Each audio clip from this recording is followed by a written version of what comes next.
Makalipas ang 4 na taon, saka lamang naisiwalat ang umunoy mga nasa likod ng pagpatay kay PCSO Board Secretary Wesley Barayuga. Balikan po natin ang nangyaring pananambang sa dating opisyal sa report na ito.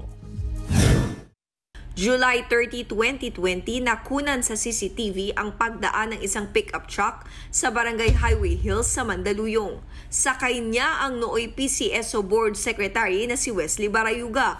Maya-maya, isang rider ang huminto sa tabi ng pickup. Saka pinaulanan ng bala ang sasakyan. Matapos ang pananambang, mabilis na tumakas ang rider. Dead on the spot si Barayuga na nakaupo sa likuran. Sugatan naman ang kanyang driver. Ilan sa mga tinitingnang motibo noon sa krimen ang trabaho ni Barayuga at ang pagiging retiradong pulis niya. Hanggang sa bumuo ng Special Task Group ang Philippine National Police para imbestigahan ito.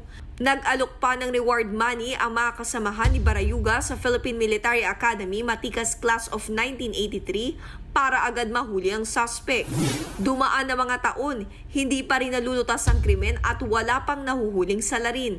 Hanggang sa kanina, lumantad sa pagdinig ng kamera si Police Lieutenant Colonel Santi Mendoza ng PNP Drug Enforcement Group. Itinuro niya sina NAPOLCOM Commissioner Edilberto Leonardo at dating PCSO General Manager Royina Garma na nag-utos umanong ipapatay si Barayuga. Paratang na mariing itinanggi ng dalawa.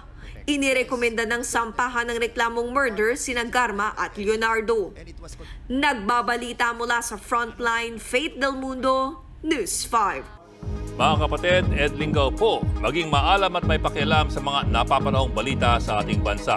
Para sa mas malalimang pagtalakay at paghimay sa mga issue at headlines, tumutok lamang at pag-subscribe sa social media pages ng News 5.